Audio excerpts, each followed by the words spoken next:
Bien le bonjour les amis, comment allez-vous? C'est sur cette image de neige, le 2 avril, et sur cette montagne aussi enneigée, enfin enneigée, floconneuse, vous voyez. À partir de 1h30, 2h du matin, chez moi, il s'est mis à neiger. Voilà, je dormais pas, donc j'ai vu les flocons, j'ai halluciné, j'ai dit non, c'est pas possible. Hallucinant, ben voilà quoi, bon.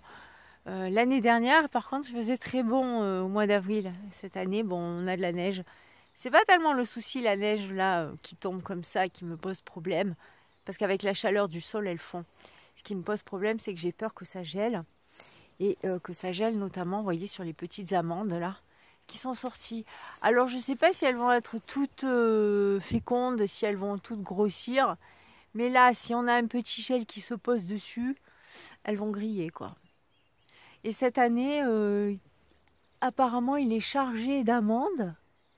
Incroyable, regardez. Je préfère les filmer avant qu'ils y soient plus. Je mens pas. Hein. Regardez, il y en a partout. Là, ici. Il y a des amandes de partout. Vous voyez?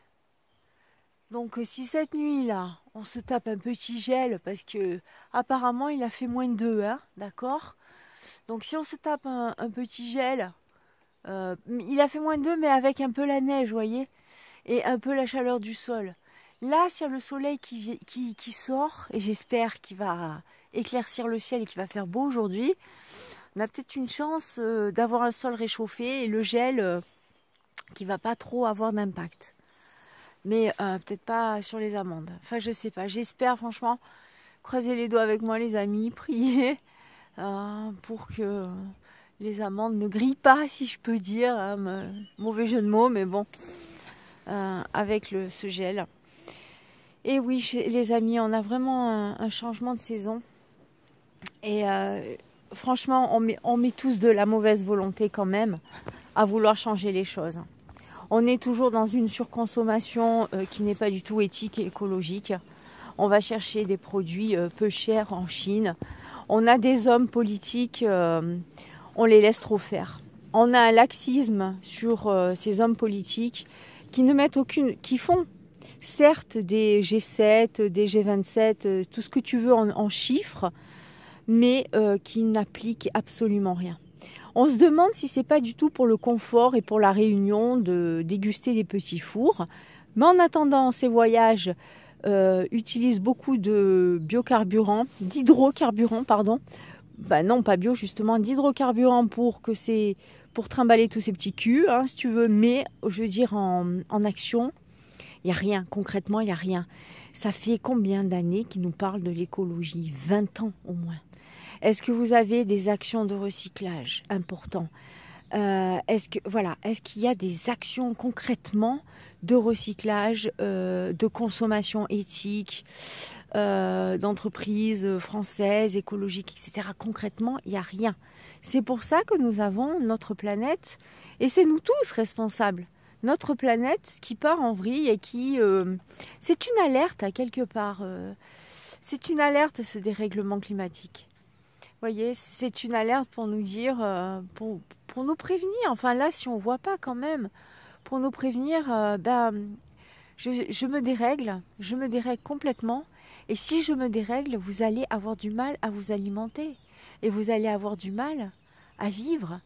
Parce que notre nourriture, les gens pensent que la planète, si elle se dérègle, c'est pas un problème. Ils pourront toujours consommer parce que les magasins leur fournissent des produits. Mais les produits, tu n'appuies pas sur un bouton et ton produit, il sort. Hein. Ton produit, il vient de la terre avant d'être mis dans un carton que tu crois qu'il a été fait dans une usine. Voilà. À moins que tu veuilles manger tout en plastique. Et comme la dinette des enfants, tu vois, des tomates, des poulets en plastique, tu vois. Les gens n'ont même plus conscience de ça. Donc vraiment, nous avons des politiques qui ne font pas un travail pédagogique et d'action, et ça c'est grave et on les laisse faire. Vraiment les gens, il faut plus être concernés par les responsables politiques, plus rentrer, ne pas dire on les laisse faire, ça nous concerne tous. Voilà, petite parenthèse, Donc du coup là, on va voir si les tomates elles ont tenu hein, dans ma serre cabine.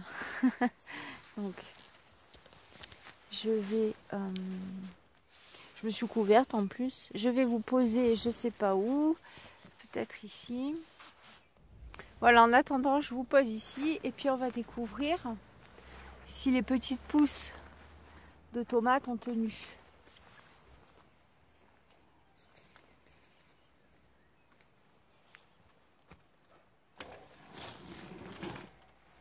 Alors je suis un peu couverte les amis. J'avais peur d'avoir froid mais quand même là j'ai un peu chaud. Hein. Dès qu'il y a le soleil qui sort, forcément il fait bon. Hein. Donc je vais enlever quand même un peu ça là parce que... Ouf. Voilà. Allez on va voir. J'avais peur cette nuit, je me suis dit si elles gèlent, les petites pousses elles sont tellement petites. Ben écoutez, il fait la chaleur de la terre plus les pierres, la chaleur des pierres, ça a fait une réfractation de chaleur et du coup, petite belle surprise. Je suis contente, elles ont tenu, elles ont tenu. Hop là. Je vais vous les montrer. Voilà. Vous les voyez en direct comme moi, vous les découvrez. Alors le persil, il n'était pas couvert, c'était une expérience en même temps. Il a tenu, donc il fait quand même assez bon. Et voilà, et regardez. Oh là là. Elles ont pris quand même en plus l'humidité, vous voyez. Elles ont tenu et il fait pas chaud pourtant. Hein. La petite serre, la mini serre est froide. Hein.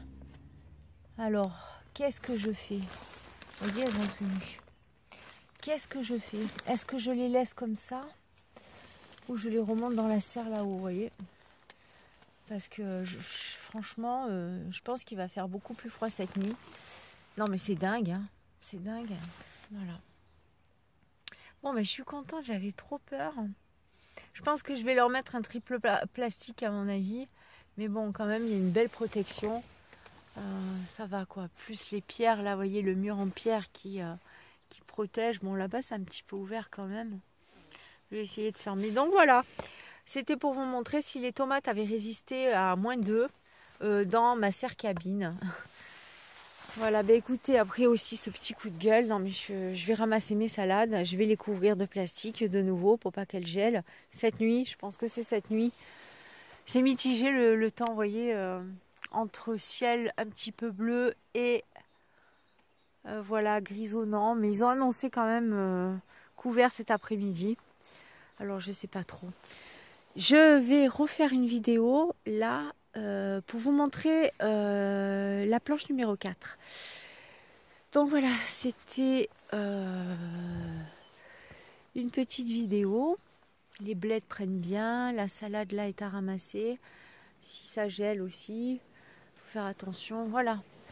Et puis là ça a tenu. Bon, ben sur ce, à bientôt les amis pour une prochaine vidéo. Bye.